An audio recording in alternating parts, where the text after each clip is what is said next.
Good evening, everybody. Welcome back to Other Minds and Hands. This is episode number 41, and today Maggie and I are joined by a special guest, Maggie's neighbor, Sara Brown, Tolkien scholar and Signum faculty member. Welcome, Sara. Good to have you on Other Minds and Hands. Thanks for inviting me. Thrilled to have you. You know that I was working for Signum for a solid, 2 years before we realized we were 15 minutes down the road from each other. Yeah, that moment of, hang on, you said you were going to Connell.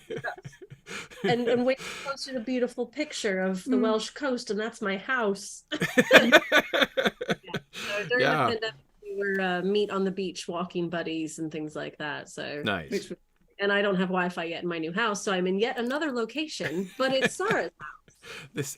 What a wonderful location and a fantastic opportunity. Sara, so glad you could join us today. Me too. Thank you very much for inviting me. It's really fun to come along to this. Yeah, and yeah. So specialty in myth, so we're pretty excited to kind of no pressure. Yeah, exactly. So today, what we wanted to talk about, we wanted sort of an interesting adaptation challenge, really kind of a broad question, and that is thinking about myth and how one adapts myth, or how one captures mythic elements in an adaptation. And so I'm thinking in particular here, I want to do a little sort of refresher of what the word myth means. This is a word that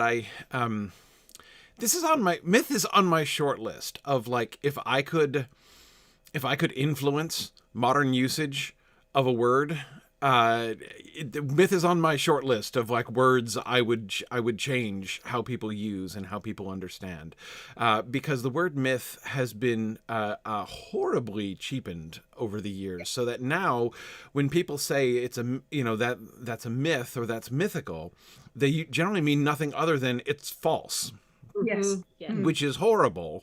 You could perhaps refine the definition to say it is a thing that some people believe in, but is actually false. Is kind of how they, it's not just like if somebody told a lie, they wouldn't call it a myth, right? It has to be, somebody has to believe that it's true, but it's really false in order for it to be a myth.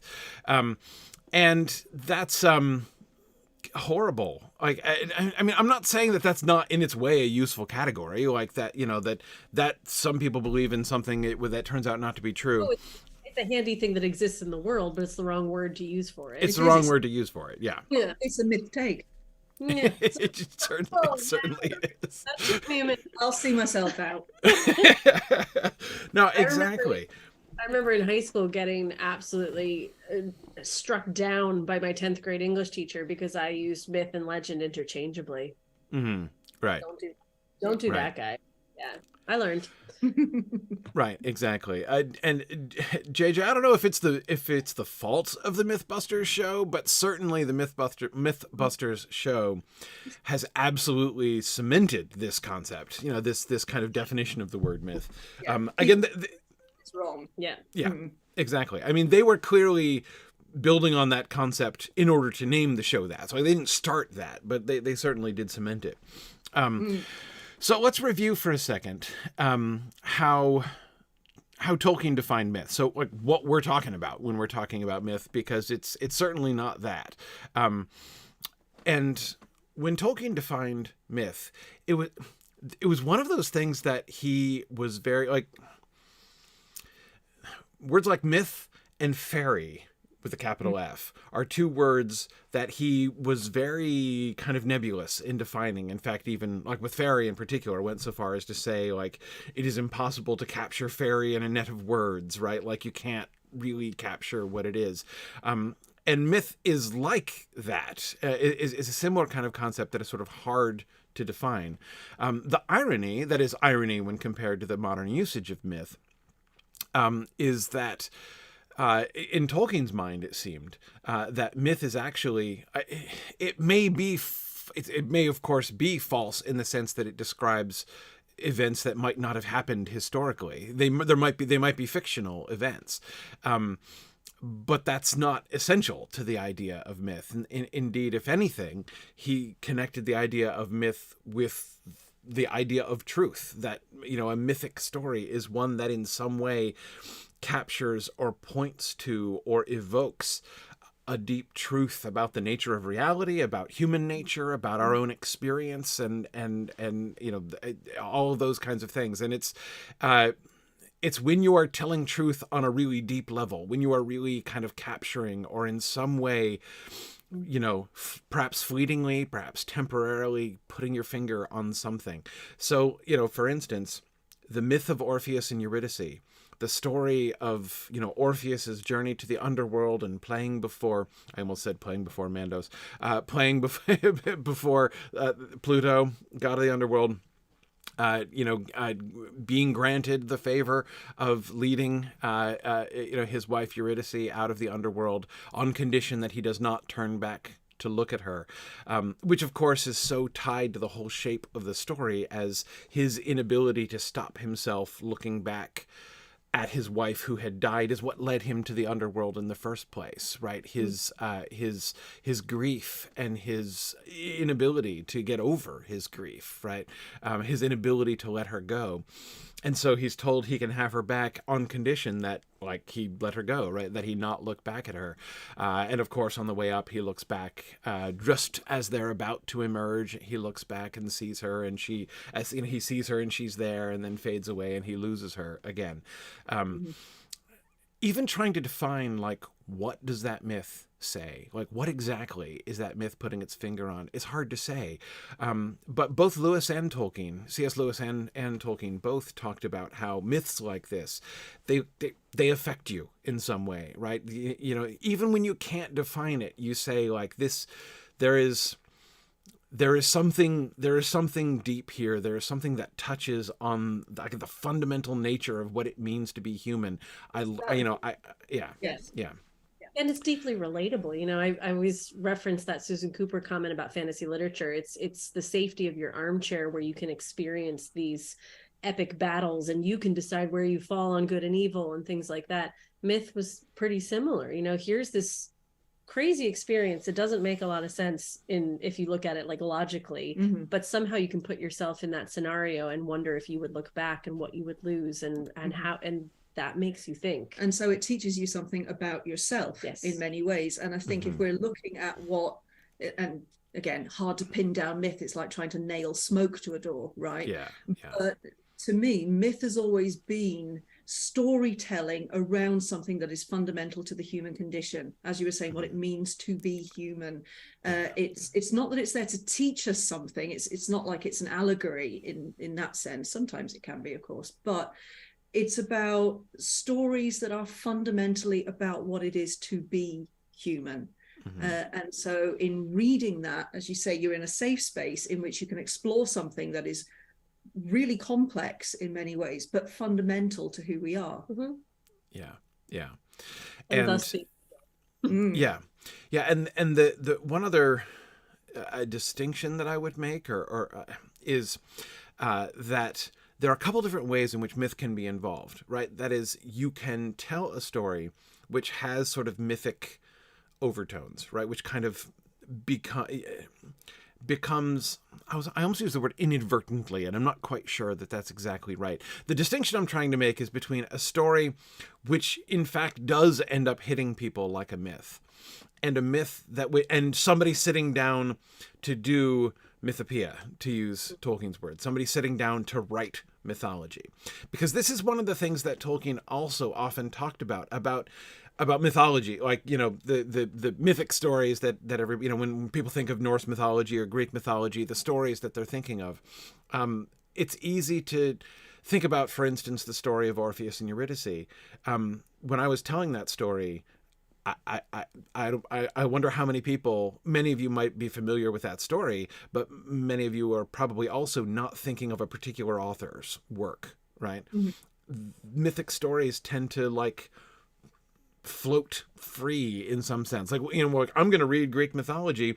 You don't have, again, most people, when they think about Greek mythology or Norse mythology, they're not thinking about the work of an author, but Tolkien was insistent on fairy stories about the fact that myths are works of art. Like, somebody wrote that story. We don't always know who it was. We often don't know who it was, who originated the story, but that these stories are works of art that somebody told, that somebody came up with. And so you can be, you know, Tolkien in his own life kind of did both, right? He did deliberate mythopedia, like I'm sitting down to write the Book of Lost Tales, and I'm going to tell a set of myths, you know, which talks about the creation of the world all the way down through, you know, through the Elder Days. But then there are other times when he wrote a story which has mythic significance, like for, you know, the two examples when C.S. Lewis is talking about myth in, I think it's his Experiment in Criticism. He has a chapter on myth there, and he cites two Tolkien examples when he's giving examples of modern myth making, of mythical stories. And his two Tolkien examples are Lothlorien and the Ents. And I totally agree that both of those stories, both of those story elements have this kind of mythic, this mythic quality. But I think that unlike in the Book of Lost Tales, when Tolkien was writing the encounter between Merry and Pippin and Treebeard, I don't think he was trying to write a mythology. You know, he was sitting down to write mythology in the same way that he was when he wrote the Ainulindale, for instance, right? So a story can be a myth in that way, in more than one sense, right? It can be a myth in the sense that it is a deliberately constructed mythology. It can also be a myth in the sense that, like, you're telling a story, and then there are these kind of, like, I don't know, it like gains this kind of mythic reverb, you know, at certain points that just kind of resonates and hits readers in certain ways. And again, obviously there are other non-Tolkien examples that we could point to. I mean, I think the moment of the final encounter in the Wizard of Earthsea is one example that I would give of like a highly mythic moment in another, you know, work of modern fantasy. One test that I often think, like, you know, like those scenes that you often go back to and use as an illustration of something, like, you know, when you're like, I'm trying to, you know, it's like that moment in that story when, like, when you find go-to moments in stories that you feel like really kind of captures something. Yeah. Like that probably, you know, that's kind of the mythic overtone there that's being picked up on. And there's so much of what you're saying that, like, you know, I'm trying to turn on the adaptation brain too, of like, you can see how much appeal there is in this. Yes. Broad definition, extreme relatability, lots of creativity. I mean, when you call it a work of art, that is kind of what this is. It's like sitting down at an impressionist painting and taking from it a different meaning completely than the person next to you, because it's going to hit you differently. So it's the same, like, materials on canvas, but you're going to interpret it slightly differently depending on your own experience. And I think there's loads of films that have taken advantage of that you can come into a film and I'm going to feel very strongly about the portrayal because of XYZ and my love of Tolkien and myth and things like that, compared to somebody that doesn't have any experience with it, who will still enjoy it because it does have that broad appeal, but it will fall differently. Hence, you know, Marvel films, DC films, like Star Wars, like all of this stuff has heavy myth in it. Oh yeah, Star Wars, gosh, yes. Right. But if you read into it, you find it and get multiple layers. If you have no knowledge of myth, you're still going to enjoy it.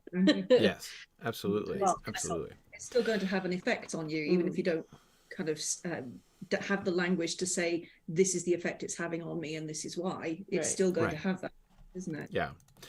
Yeah, I mean, you're absolutely right that Star Wars is a classic example. You know, a classic example of what I was just saying. Like, one of those things you keep going back to use it as an illustration, right? You know, like the way in which Star Wars is sort of used in the imaginative vocabulary of our culture really demonstrates the epic, the epic. Sorry, Phil, your question is distracting me. Phil wants to talk about mythic and epic, which I don't want to talk about. Well, let me finish what I'm saying first. The mythic overtones of Star Wars. I want to think. So, Maggie, I'd be interested to hear your response.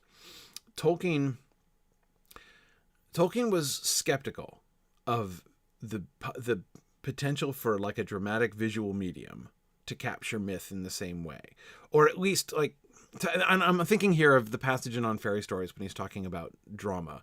And the main point that he makes is that it's so much easier in a written medium to be suggestive, right? To just sort of, you can you can have you can create some like mythic associations with a single word, like bread, for instance, right? Whereas when again, he was not talking about film because of Tolkien's own experience and the status of the film industry at that time. He was thinking about drama, about stage drama primarily. But he was like, so like on stage, you can't just evoke the concept of bread by using the word bread. You have to get an actual loaf of bread of some kind. Like it's going to be like an actual loaf of sourdough or pumpernickel or matzah or whatever it is, right? And therefore the kind of the broad suggestion, right, that can be contained in the concept of bread it's not possible to do that same thing in a visual medium, because you have to make choices. The relationship between the viewer and the work of art is more sort of explicit and direct in that way. But I certainly don't think that that just shows that it's impossible to do sort of mythic suggestiveness in film. But clearly you can't do it in exactly the same way, right? No, I mean, when you've got a text medium, then the reader is making those choices. When they see the word bread, a picture will form in their own head. They will have their own visualization. When you have it on screen, somebody else has made that choice for you. Ironically, you're being fed it. Oh, yeah, indeed. Yes. And then we have talked about that a lot. That's a thing that you give up when you do the film first. You lose that kind of creative input in your own processing. I think with Tolkien's expectations and opinions of adaptation, I can't think about that without separating what he had available in front of him at the time. It was way more limited, obviously. And technology's gotten better and things like that. So I do wonder what his opinion would be like now, because it still doesn't work a lot, which is why we talk about things so much on this show and everybody else talks about things so much. Adaptation is hard. Adaptation is difficult. It is nuanced. You have to be careful. You have to be thoughtful. You have to make a good story, but not piss off the people that love the originals. There's so many factors that if his slice of examples was fairly narrow because it was UK focused, international tours didn't come, the internet didn't exist, we didn't have YouTube clips, we didn't have highlight reels, then he would be making these decisions based off of what he had seen. And even if you see incredible theater, it could still be quite specific or limited or too black and white. I do think there's so much now. It's small, but there are so many things now that we could pull up some examples of nuance and how it plays and how it works and how you can suggest the concept of bread without showing bread. I can't think of a clear example of bread. But bread specifically, right? Yeah. But there are things where I remember seeing Billy Elliot. You guys remember that movie, the boy that learns to be a ballet dancer? I've seen it on stage too. It's lovely. It was like my first film that I looked at as a film, not as a movie that I went to see with my friends. I was 18 and I just started reading into it loads, and all of a sudden I realized that there were meaning in things that are placed in film. And discussing that with friends and reading into it differently and being like, well, I saw the color blue as impactful and representative of his mother, and the dance teacher's words here were symbolic of, and pulling these things in, where the person sitting next to me didn't see any of that and they saw something totally different. The fact that you can pull that out of nuanced things like color, sound, performance, blocking, stage design, I can go off on this for a while, but this is the stuff that, like, the visual language that we have access to now is a lot more sophisticated. It has grown like art does. And I would love to hear his opinions on it now. And I'm sure there's still a lot of stuff that he would say is crap, because so do we. Yeah. But the stuff that's good is real good. I mean, I agree. That's actually a really interesting example that you were just giving, the way in which, because it's easy if you're focused on a written medium, like if that's your number one thing that you're focused on, and kind of, the visual depiction is sort of the secondary thing. It's easy to think like, wow, there's so much more available. You can be so much more suggestive in things than you can in film. But there's a whole set of vocabulary that film, like a whole set of tools and vocabulary that film has that books don't have available to them. I'm just thinking of what you were just saying about color, right? That's a marvelous example. The color blue in a film can become a mythic suggestion. Like, it can evoke, the connections that it makes, the things that the by using that color to connect various things throughout the film, you can just all of a sudden have a blue car or a blue ball at one point later on in a film suddenly now have this resonance and significance that a blue car on its own would not normally have, right? Or a more accurate example, the Sixth Sense, the color red in that does actually signify supernatural activity. So like when you see red, you know something's up. And I didn't know that the first 2 times I saw it, and then somebody told me, and then you see it everywhere. So yeah. And I often talk about it with this one image from Harry Potter, where it's from the 7th Harry Potter, right after Ron leaves, and Hermione's in the tent, and Harry's outside the tent on this really unforgiving, craggy landscape, and doesn't know what to do, and he's frustrated. I think I've even done it here potentially, but like, I think I remember that shot. Yeah. I'm like, it's such an unforgiving landscape. That is unsettling. That suggests uncertainty. That suggests pitfalls. He's wearing dark colors, not anything bright. Like, that suggests things. The only source of light is coming from where his friend. So that suggests something, and a movement and emotion. So there's so many different ways to tell something, and there's no dialogue in that 8-second shot, but so much is said. Right. And that's things just for, like, visual impact. When you think about things like character, it can be. Yeah, and things, Maggie, that I've learned to pay attention to, like film vocabulary I've learned from you. Not vocabulary about films, but vocabulary that films use. Things like what direction people are facing. What the kinds of things that could be suggested in the patterns of, like, the camera angles that are used. You're never going to watch a film with traveling ever again this way, are you? I never am. Yeah. It's true. Like, I like twitch every time I see something move from right to left now. I'm like, wait, hang on. It always means something for you, but you should I know. It's but it's but I never noticed it at all before. So and lighting sources, that's another one that I find it so fascinating. I mean, there's so many, but like, I love seeing where the lighting source is, because that usually means something. Like, they're going to put some meaning behind where the sun is, or where the lantern is hanging, or the fireflies. That's made me think of the what they called the Galadriel light. Remember that they used to bring the lights in Galadriel's eyes? I had no clue about that. I just thought she looked ethereal. And then I watched all the extended edition stuff, and they were talking about the Galadriel light. I went, oh yes, now I can see the dots in her eyes. But actually, it just helped the whole visualization of her being so ethereal. Yeah, it made it feel other. And that would be hard to describe on page, but you can do it. It would be very hard to do on page, on stage. And then film has gotten to a point where you probably can pull it off, and she did. Right. And of course, that is an apt segue, Sara, to think more about the Peter Jackson depiction, and how this question of myth and mythic qualities get either shifted, in some places downplayed, I think, because again, this is to sort of cite another kind of classic thing. This is one of my first impressions of watching the Jackson films was that he was de-emphasizing many of the mythic elements of the story. Many of the things which are mythic in Tolkien become less mythic in the Jackson films. One of the obvious examples, and we've already talked about this, is the new Aragorn plotline, right? The Aragorn, the unwilling or the reluctant Aragorn thing, where he is very much. In the book, he is this mythic archetypal. I am the returning king. I shall come to Minas Tirith.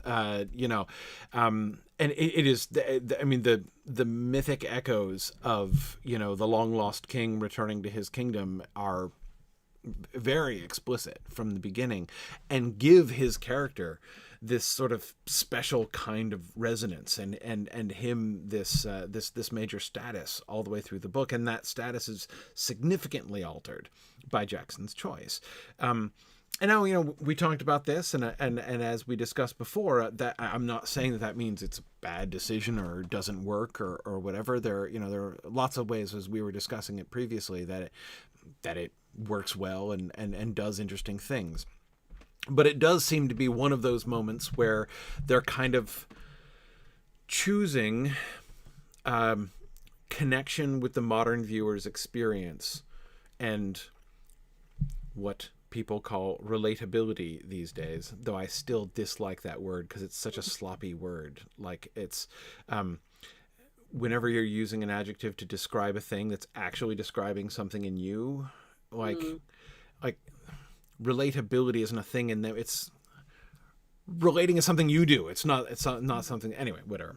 I find it a sloppy and confusing word.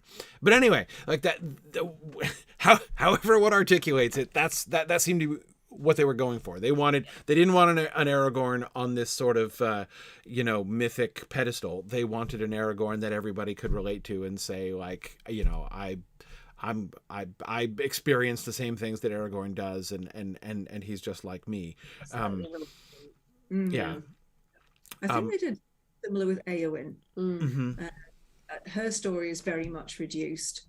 The whole idea of her being so disguised as Dernhelm that even Merry doesn't realize it's Éowyn, and he'd spent time with Éowyn, and he's riding on the same horse as Éowyn but thinks it's somebody else. But there's a whole purpose to that is built into her story, and that's very much reduced, I think. And it's not that it's bad, as you're saying. It's not that it's bad, but it's very different. It's a different way of portraying her for perhaps a different kind of audience. But that was something I missed, because I rather like that, where you have that wonderful moment where she confronts the Witch King, and the text says it was Éowyn and Dernhelm also. Yes. You lose that, don't you? Yeah. When there's no attempt to really disguise her. Well, and that whole concept of the identity of Dernhelm, like that statement, like if somebody tried to make that statement about that, it would have no meaning in the film, because there is no Dernhelm concept. It's just when everybody, I mean, Merry knows from the first moment, as you say, like we all know that this is Éowyn. There's no attempt at disguise. There's no attempt to build a Dernhelm persona, which then still, and the Dernhelm persona is the one who goes seeking death, right? Yes. And we don't get an Éowyn who is going seeking death in the film. We get an Éowyn who is bravely and transgressively going to battle, right? But what we see in her eyes, like what Miranda Otto conveys when she's in armor, right, is tends to be like, I'm really scared, but I'm going to do it anyway, right? Stick with me, Merry, right? Like, we will support one another, all that kind of stuff. What we don't get is this, like, this suicidal element of Dernhelm. Like, this is the one who goes seeking death. Suicidal is not exactly the right, that's obviously an element of what's going on with Dernhelm. It's not a sufficient way to explain what's going on with Dernhelm, but it's a very significant element there. Yeah. I was this distraction, but I was also looking at Phil's comment here. How is a 21st century viewer supposed to relate to a Numenorean exile or to the Dunedain? I think both of those are really important examples, because just because someone is relatable doesn't mean that we don't have things in there that we want to emulate, but we can't. So having an element of other is such a big part of creating a relatable hero, that you have the unlikely hero, you have the relatable hero. You can mess with both those terms, because I'm sure Corey hates both of them, but you can have the unlikely and the relatable hero that you feel for, you connect with on a certain level. Like an exile, we've all felt like exiles. We all haven't fit in somewhere. We've all been kicked out of somewhere in some way, whether it be a group of friends, whatever. That emotion is a core emotion. So you can carry that emotion into understanding Aragorn's experience. Yeah. The fact that he's part of the Dinadyne is like, ooh, magic, I want that. You know, I feel like Right, there's always right. going to be this element that you're kind of like Yeah. striving with a hero. You get And them it's both, right?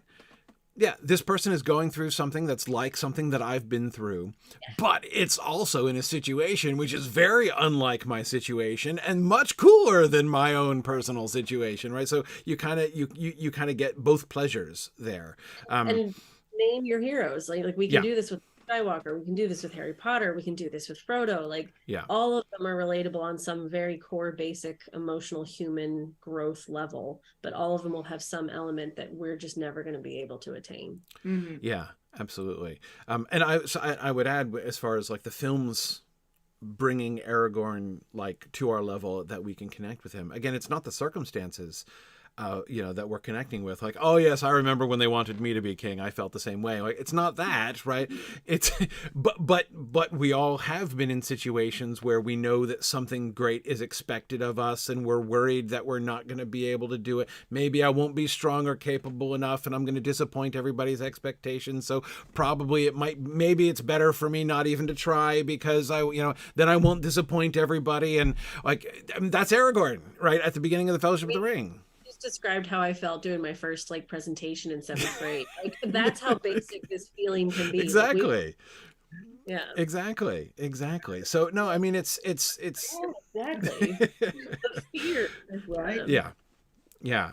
I mean it's whereas again Aragorn. It's not that Aragorn in the text has. It's not that book Aragorn has no anxieties, uncertainties, or anything like that. But they're of a different kind, right? I mean, even book Aragorn is concerned about his own failure, right? I mean, like when he's wrong and things like that. Yeah. Right. Yeah.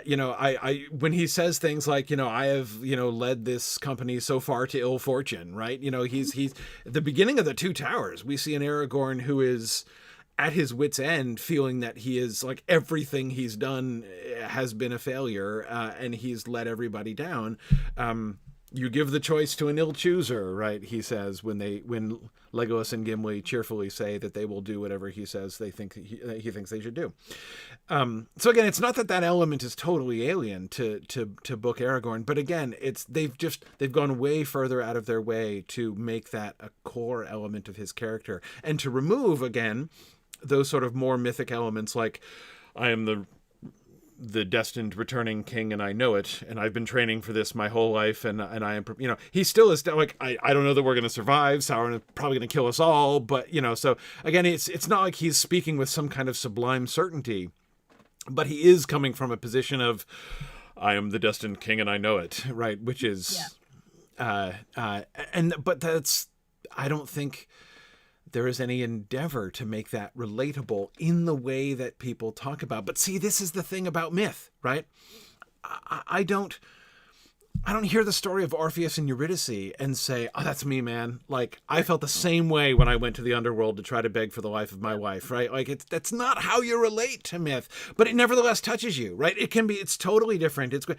And so even this idea of Aragorn stepping into, when he has that moment that I briefly quoted before in Minas Tirith, or in Minas Tirith, in the Council of Elrond, when he says, like, I shall come to Minas Tirith, right? He declares that he is going to, take up the mantle, and that this is the moment, right? That he's been waiting for, that the Dunedain have been waiting for generations. The sign has been given, and he's going to step forward. That's a moment that gives me chills, and that does impact me, that does affect me in ways like the Orpheus and Eurydice myth does, that other mythic stories do. But again, not in the same way, not in the, Maggie, just as you say, not in the, I felt the same way in 8th grade. I had that exact same experience in 8th grade. Like, that's not, it's a very different, you're relating, you're connecting on a very different level. And somebody asked, does that mean that they're vulnerable? I feel like that's a good word to start with, because vulnerable relates to human experience, and you don't think of that with a stereotypical archetypal hero, right? Like, vulnerable is not one of the strong words that comes to the forefront of a description, where I think a relatable hero, that's a good word to include in the list. I wouldn't say it's the only word or the key word, but it shows flaws. It Mhm. shows malleability. Hmm. You know, it Mhm. shows something that we can relate to. So I think vulnerable is a safe place to start thinking about that. Aragorn is Yeah. not afraid to show his emotions, Mm. not at all. In fact, he is about as far away from toxic masculinity as you can get, isn't he? Because he will cry, Right. and he will Embrace his friends. He embraces his friends, and he will kiss Boromir when Boromir is dying. It's this is somebody who is able to open himself up to his emotions and show them to others, and there's a vulnerability in that actually that we can admire. Agreed. But having said that, I think there are a bunch of places. I think that your Eowyn example is an excellent example, Sara, and the Aragorn one we've been talking about, where the films kind of pull away from the kind of mythic overlay, the kind of mythic resonance that Tolkien gives to many of his characters and his events. I think it would be unfair to say that the films just like sort of back away from that entirely. I think that part of the reason of the power of the films and the length they have had, the impact they have had on the lives of so many people over the last 20 years, shows that they did in fact capture, whether it was capturing mythic things that Tolkien was doing in the stories, or whether it was doing their own different mythic things. So let's think a little bit more about that. Let's think a little bit more about their successes in this way. What are moments in the film, in any of the films, that you guys think have that kind of mythic power, that kind of resonance? And go. Well, we could start, Sara, with what you were just talking about, the death of Boromir scene. Right? Yeah. I think that's one that really... That's beautifully done, actually. It is beautifully done. Yeah. It is beautifully done. And has the element of passing the torch, that kind of letting the legacy continue. That feels important. Yes. Mm-hmm. Deep. Mm-hmm. Mm-hmm. Let's see, if I had to point to particular thing, I'm trying to be very specific, Maggie, in the ways that you've taught me to be in observing the film, right, and how things are presented.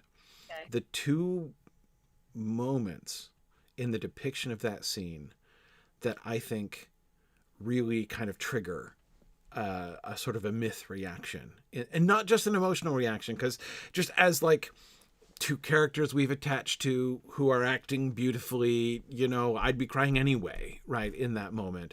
But how do they give, because I think they do give a sort of a mythic overlay there. This is not just a touching moment between two bros, right? It is that, and very powerfully that, but there's more to it than that. The two things that I would point to are Boromir taking his sword and bringing his sword to his breast like that. And that was important for him to grab it. Yes. I need this to come.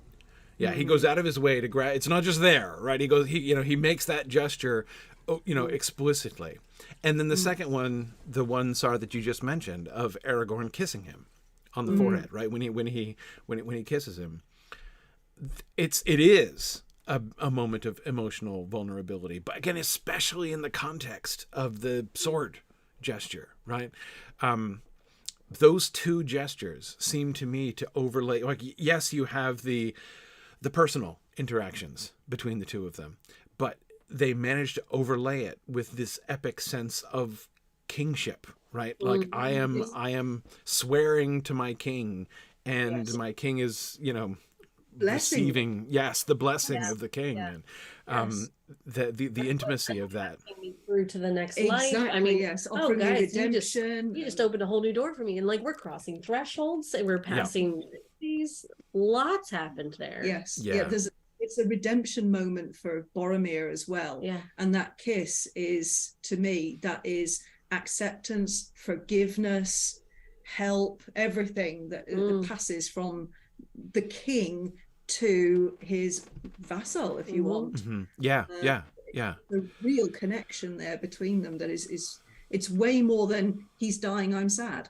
Yes. And it's way more than I'm here for you, brother, I got your back.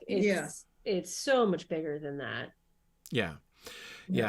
And the kiss becomes more than just a spontaneous expression of emotion, right? Like I'm trying to show you how much I love and respect you, you know, in this moment.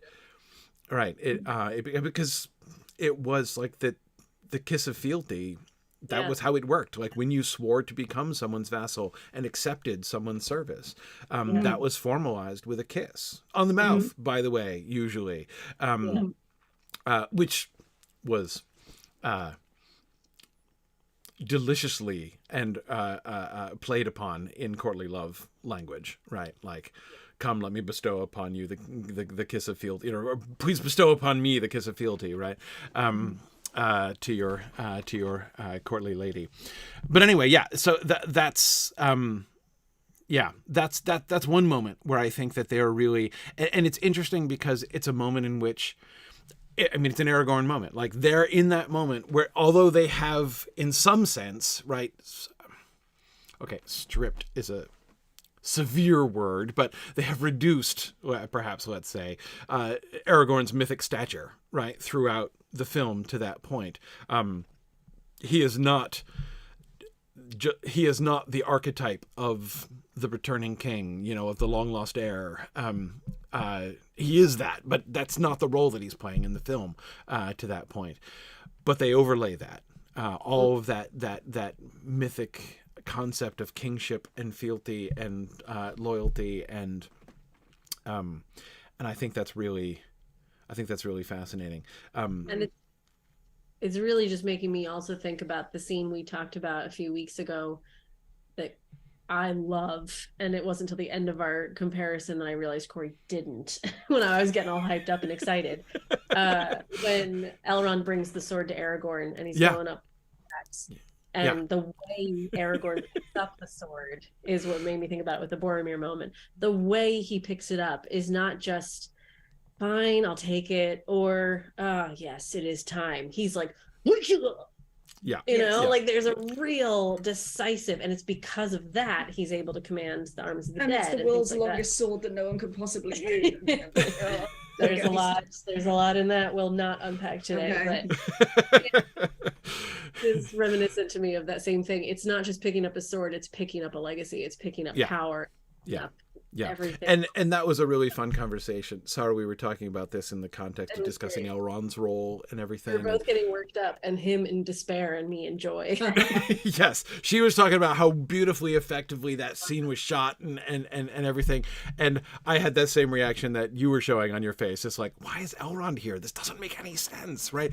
But actually, Sara, that was such a fruitful conversation for me, as I'm like, no, I see in the context of the movie, it absolutely makes sense. Like, I can't, it's still hard for me to reconcile in my own imagination, you know, Elrond by himself, just like, I'm going to schlep across the entire continent in order to deliver the sword. But it's okay. Like, and I know we've already talked about it, but it bears repeating, but that's okay that you notice that difference too. Like, it should smart. It should smack as wrong because it's such a big change, but you can recognize that both are good. Right. The difficulty is when you can't recognize that one is good, or the filmmakers haven't prepared folks for the difference. So that difference is only shocking. There's no explanation. Mm-hmm. If it's shocking and good, you can work your way through it. If it's shocking and bad, you're never going to come back from that. Right. So right. Exactly. If you notice the difference. and you can see even the first time I saw the film, I felt that scene worked in an important way, right? Like I didn't emerge from that scene. I entered that scene with all of my resistances up. I was like, but Elrond is here? That is absurd, right? Like, and I couldn't get over it for a while, right? But when at the end of the scene, even though I was still reeling, like, and thinking that it's absurd that Elrond is there, I couldn't, you know, not feel the weight and significance of that scene. It works, and the more I was thinking about it, the more you were helping me think through it in the context of Elrond's role in the movies as a whole. The clearer it became exactly how well that works in the context of the story that they're telling. So yes, it does enable me to set it aside. Yeah. And here too, leaning into the myth element. Having Elrond bring that sword, that's bridging two communities together. That and Yes. one is ethereal and something we won't be able to attain, and yeah, and moving into the supernatural with the army of the dead. There's so many factors in that one scene too that you can see the mythic influence. Yeah, actually, that's a really marvelous point too. I love it when he says stuff like that. Was it a marvelous point? It was totally a marvelous point. Right. Okay, good. It's totally a marvelous point. And the reason it's marvelous is that, so there are two things that it makes me, that you're making me realize here. One is, and we talked about, I mean, I think maybe we touched on this a little bit before, but the way in which it separates. In the book, of course, the sword is reforged and given to Aragorn right after the Council of Elrond, right? And before they leave Rivendell. You know, like when he's right there, right? Instead of you know, it saves a lot of commuting later on. But what's the effect of that, right? In the film, the focus is retained on Frodo, both there and afterwards, right? The thing that happens at the end of the Council of Elrond is one thing, right? Frodo's choice to take the ring. And then what's this? It's not a separate thing. Like his companions gathering around him, right? And the establishment of the Fellowship of the Ring, as officially pronounced by Elrond at the end. But it's all about Frodo taking up the quest, right? And the support that he's going to get, continuing even afterwards with the whole like, is Mordor to the left or right scene, right? Which is comical, and I sounded a little bit awkward, but still the focus is on Frodo, right? Whereas by shifting the I'm going to give the sword to Aragorn moment until much later, right? Until way further on in the next film. Two films there. It's in the beginning of The Return of the King, right? That happens. We isolate the myth of Aragorn taking up, you know, the mantle of king, and this leads to your second marvelous point about the Paths of the Dead and the role that they give to it, which I always felt my first reaction with the Paths of the Dead thing was that, again, it felt cheapened, right? That like Aragorn's authority to command the dead is in himself, not in the fact that he happened to be the dude who was carrying the magic sword. Right. And the way that the sword gets emphasized, it felt to me like I felt again like Aragorn was being cheapened when I first saw the film.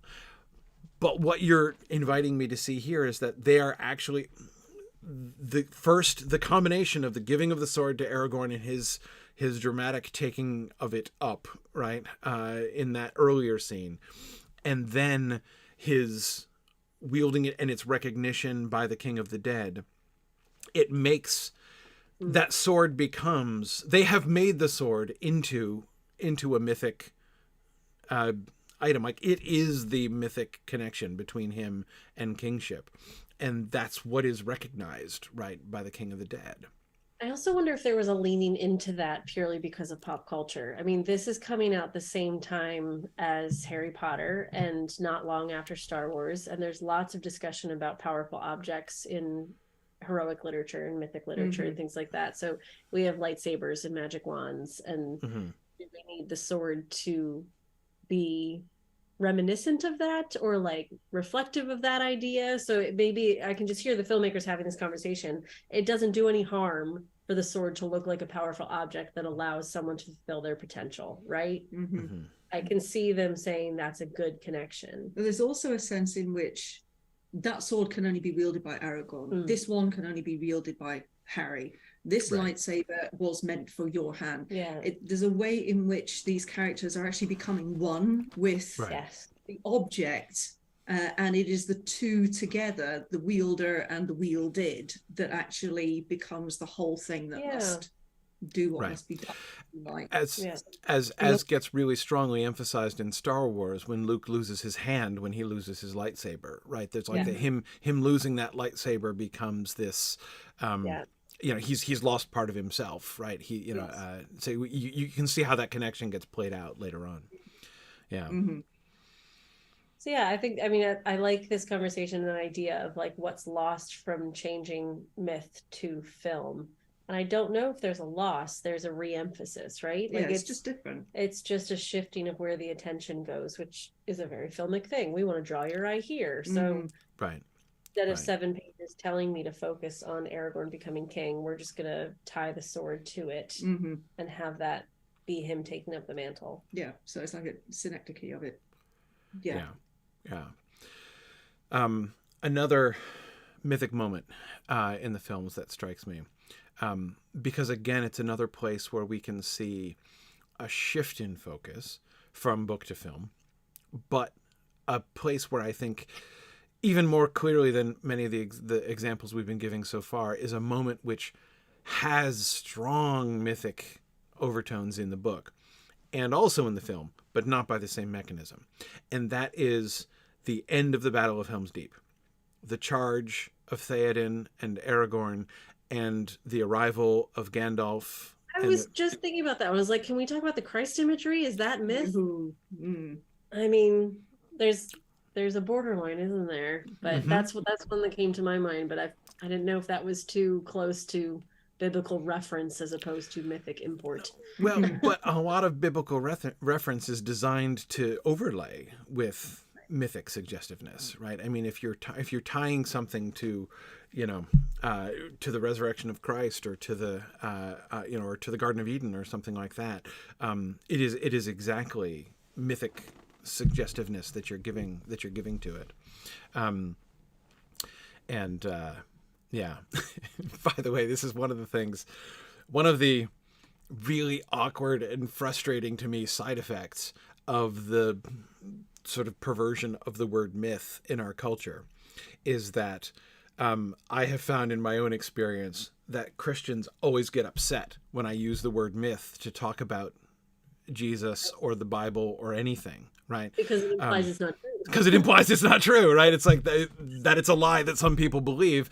That is not at all what I mean by myth, and it doesn't have anything to do with untruth. But there is no question that in the concept of myth that we were talking about, yes, the story, even Tolkien talked about the story of Jesus and his resurrection as a myth. As in his case, like the myth became history is the whole, like, that's the whole essence of that conversation he had with C.S. Lewis, which led to C.S. Lewis's conversion.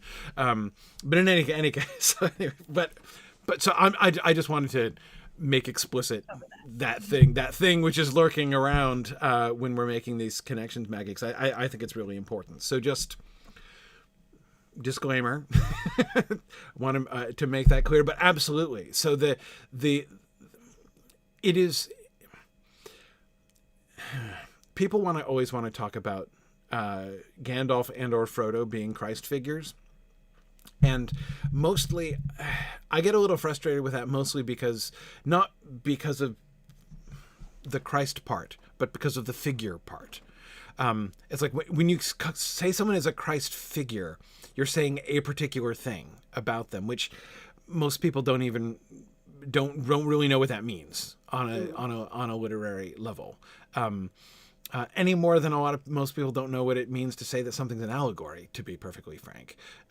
Like when people say that the Chronicles of Narnia is an allegory and it's not an allegory.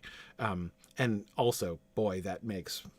I can't even say that in front of my own family without like my parents and siblings getting mad at me. But anyway, because they don't understand what an allegory is. On that note, we should really do a few episodes on Narnia. We totally should. We absolutely should. Yeah. Anyway, point is, coming back to Gandalf, is the mythic overlay of the resurrection of Jesus is absolutely one of the things that's happening in the rediscovery. The way that the way in the book, the way in which Aragorn and Legolas and Gimli don't recognize Gandalf at first is exactly like what happens repeatedly in the Gospels after Jesus' resurrection, when he meets his disciples and they don't recognize him, or they don't recognize him until like right as he vanishes or something like that. Also, the sort of the white radiance of Gandalf, right, in that moment is also like that moment of the transfiguration of Jesus on the mountaintop. So again, there are very clear like overlays that Tolkien is doing. Does this mean he's trying to say Gandalf is Jesus? No, he's not saying Gandalf is Jesus. It's not about that, but it is very much that kind of mythic overlay that's being given there. But anyway, yeah, I was thinking especially about the the very end of the Two Towers film, the very end of the battle. I think that the last charge of Theoden is at Helm's Deep is a powerfully mythic moment in the books, and I think that they are. I think that they are doing mythic things in the film too. That's not on my short list of scenes that I'm like, oh man, like that scene in the film is like one of the ones that hits deeply. Like the Boromir death scene, totally on my list of films that I find like most powerful, most moving, most significant. The end of the Battle of Helm's Deep, it doesn't reach that status, but there is, I feel that there is still a deliberate mythic overlay that they're giving to it there, that they're wanting it to be evocative. So what does that seem right to you, Maggie? Do you feel like that they're doing things there in the film, right? Like that they're wanting us to sort of prompting us to view it in this, yeah, or to kind of have to give it that kind of weight. Yeah, I mean, definitely. It's also because think about where this is in terms of the 3-film arc. You need something big at the end of the second to carry us into the third. So leaning into that import hits better. And when you're bringing in all these different factions and we see the light coming from over the hill and the charge down. And Aemir, the light. Like he slides in, doesn't he? Aemir like comes in from the side and all of a sudden like, I forget what he says, what the line is, like he's not alone or something like that before he charges down the hill. You do have that like Rohirrim moment that you can't help but get carried up in it.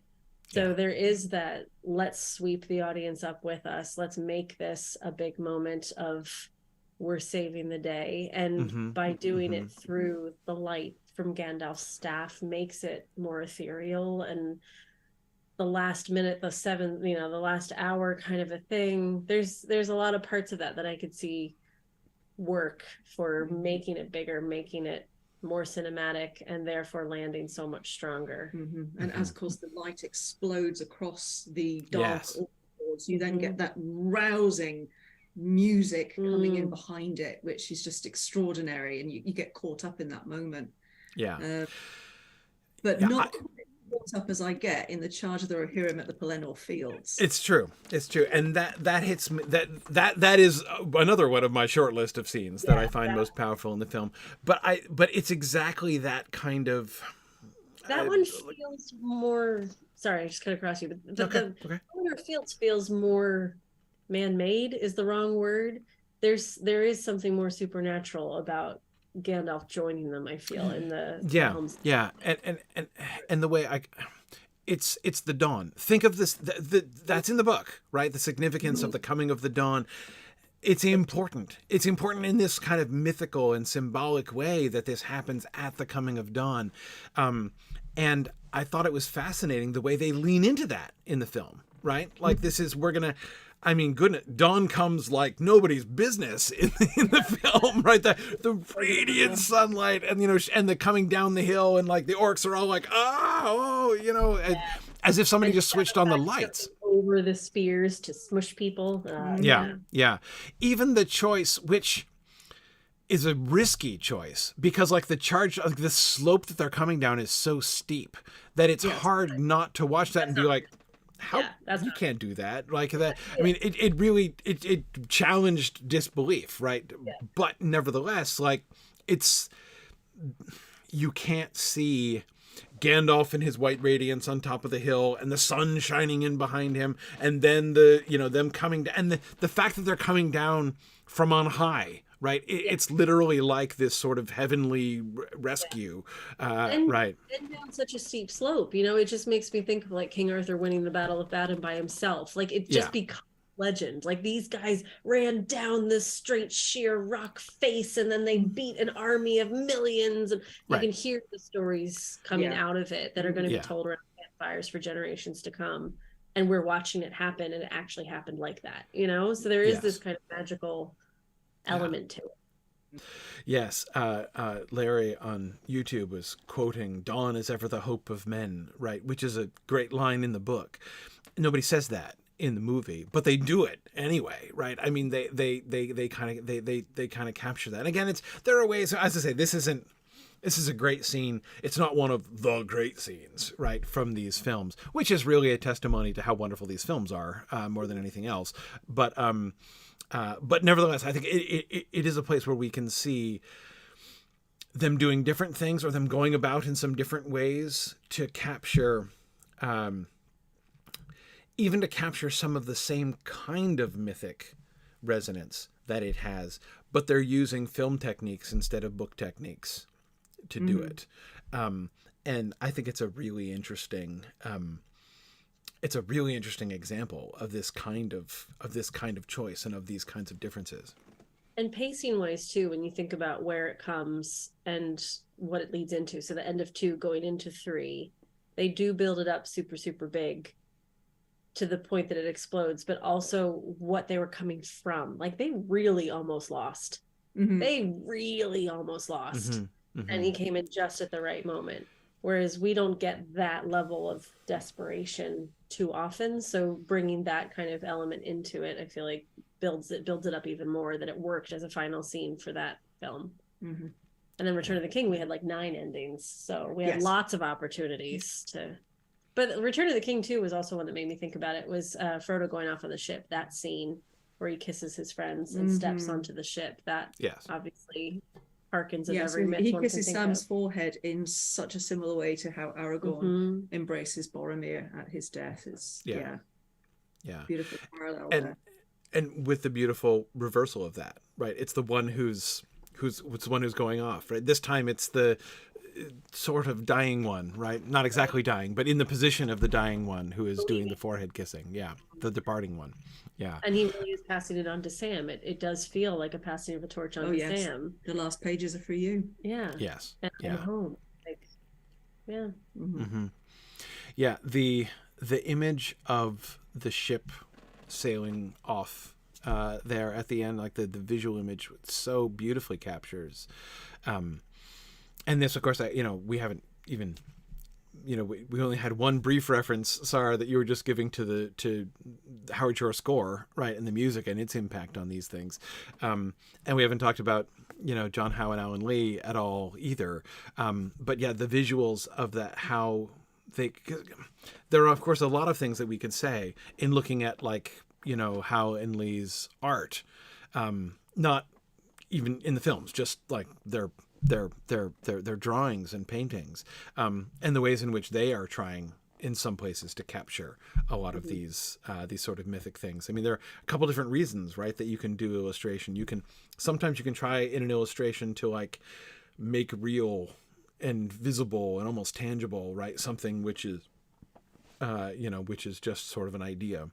And then there are other times when you might be trying to capture, right, that element, that very mythic element. I think as far as like pure like visual images that could just be captured in a still, right, that image of the last ship sailing off into the harbor under a swift sunrise, like that, is though they're sailing off into the west, and so they're not in fact seeing the sunrise.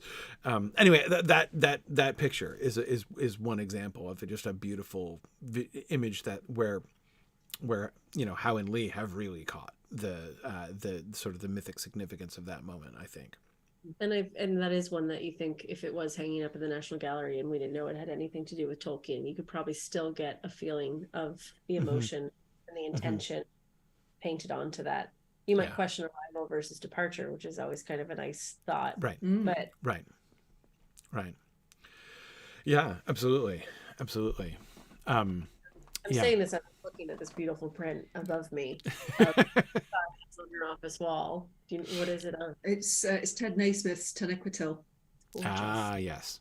And the more you look at it, the more you see. And there's a beautiful white ship at the bottom of this striking mountain, and the top of the mountain looks like it's gone into heaven and is ethereal. And yeah, so I'm literally interpreting this as we're sitting here going, yeah, example. There you go. Mm-hmm. Beautiful.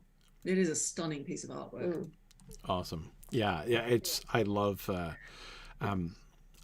Naismith's Silmarillion landscapes. It's just amazing. His landscapes are just Gorgeous. beyond everything. Yeah.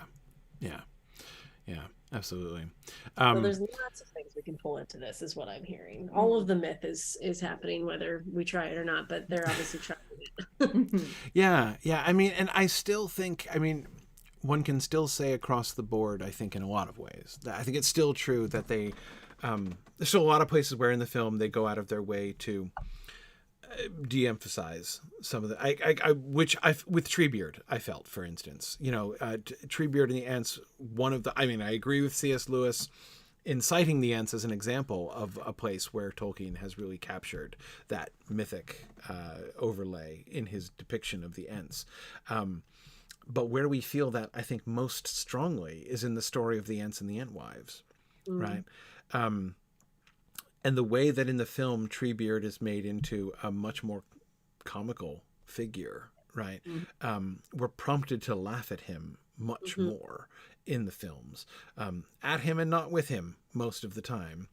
And therefore, it's not that there is no remnant of the kind of mythic overlay, but there's I think very little comparatively that we get in the films compared to the books, with Treebeard particularly. Agreed. Yeah. I'm like, I want to talk more, but I'm like, I know we have to finish in 7 minutes. So. Yeah, I know. We've reached the part of the show where it becomes awkward to raise new topics because we know we won't get a chance to discuss them. Yeah. We have a hard end tonight just because yeah. I have to teach directly after this. It's my fault. Sorry about that. No. Well, I mean, we do have a few minutes left, though, so I feel like that we need to turn it to you. Is there? No. Favorite scenes, favorite moments, or mythic elements that we haven't touched on, or okay.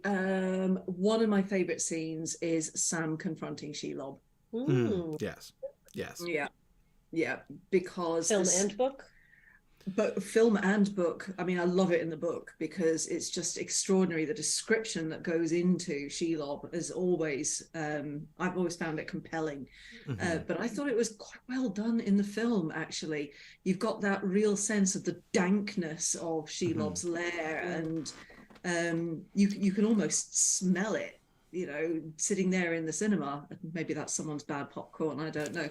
But it's about the small person confronting the monstrous. The big bad. Yes.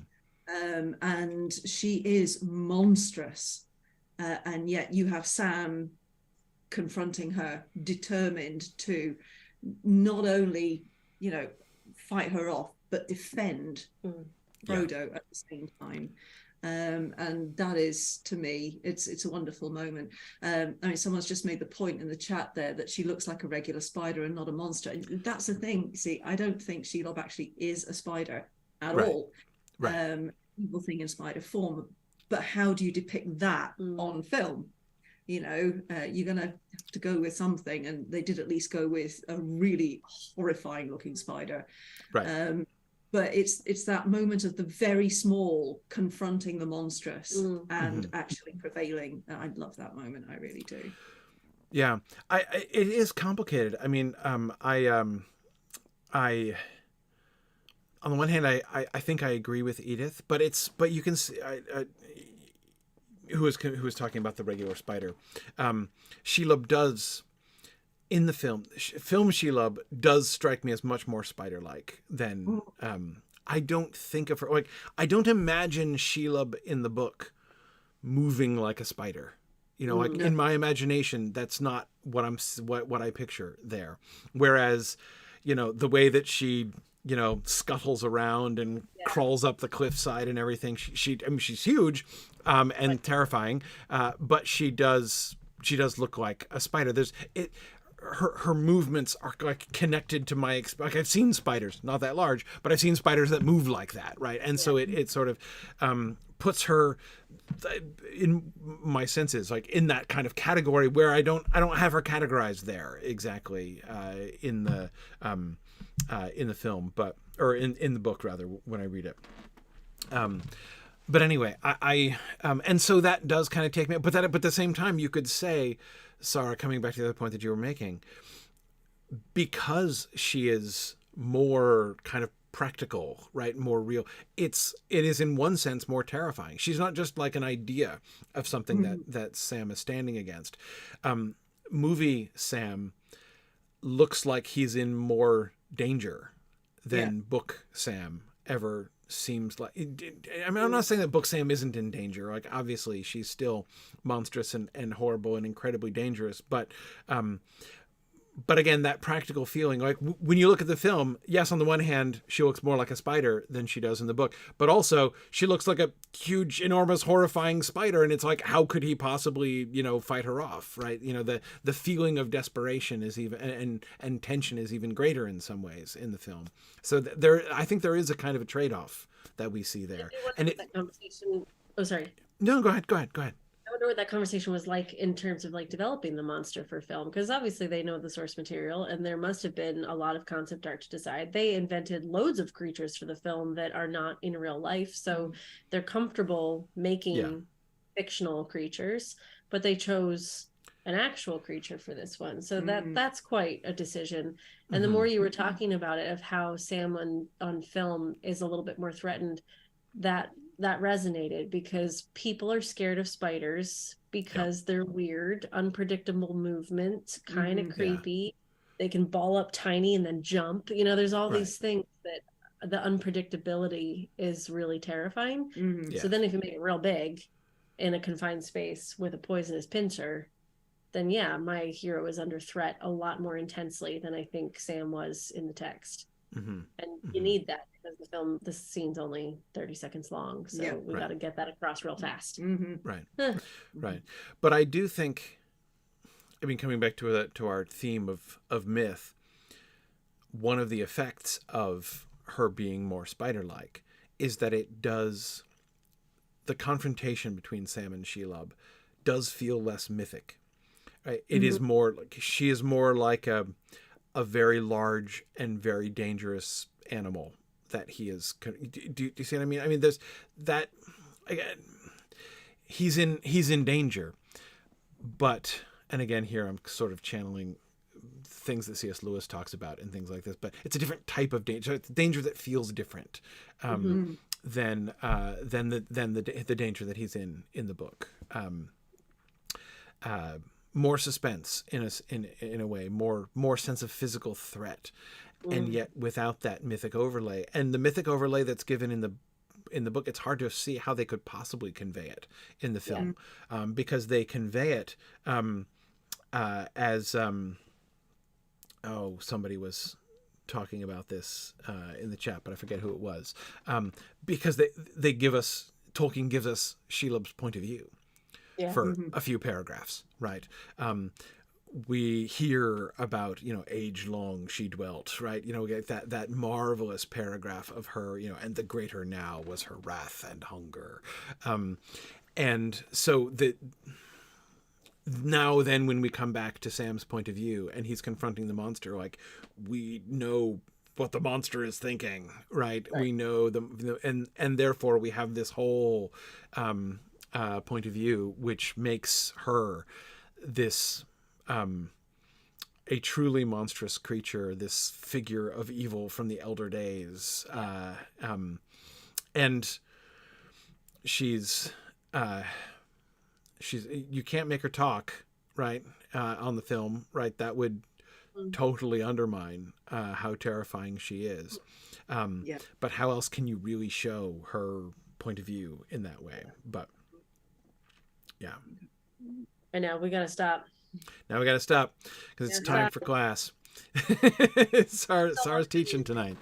Well, you know, if I don't do my class, my boss is going to get It's really. true. It's true. I have heard horrible things about how strict your boss is. So yeah, He is some dude. I'll tell you. Awesome. Guys.